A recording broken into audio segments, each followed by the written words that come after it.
দিদি তুমি এত বড় বাক্স নিয়ে কি করছো? আমার আজকে এই পার্সেল আসলো। এটা কি থেকে আসছে, কি parcel, I have no idea, seriously no idea. তো আমি এটাই দেখছি যে কি পার্সেল এসেছে আমার জন্য আজকে। আর আমার পার্সেল আসতেই থাকে গাইস, ডেলি ডেলি। ও আচ্ছা, এভারটিন থেকে আসছে। বলে দিচ্ছি কি পার্সেল আসছে। ফার্স্ট টাইম আমার জন্য এরকম টাইপের পার্সেল আসলো এভারটিন থেকে। একটা দুটো পার্সেল এসেছে।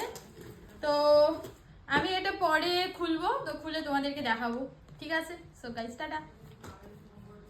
এই বিষয়ে কি আর বলবো। কাটবো। তো আমার কাছে আরো একটা পার্সেল আছে, আমি খেয়াল করিনি। এই যে বডি হেয়ার রিমুভ আছে, আর এভারটিনের স্যানিটারি প্যাডস, আর এভারটিনের এটা আমি অত বলতে পারছি না, পরে ভিডিওতে বলবো গাইস। ভিডিও দেখতে থাকো, ওকে? Tata, bye bye. কাটছি।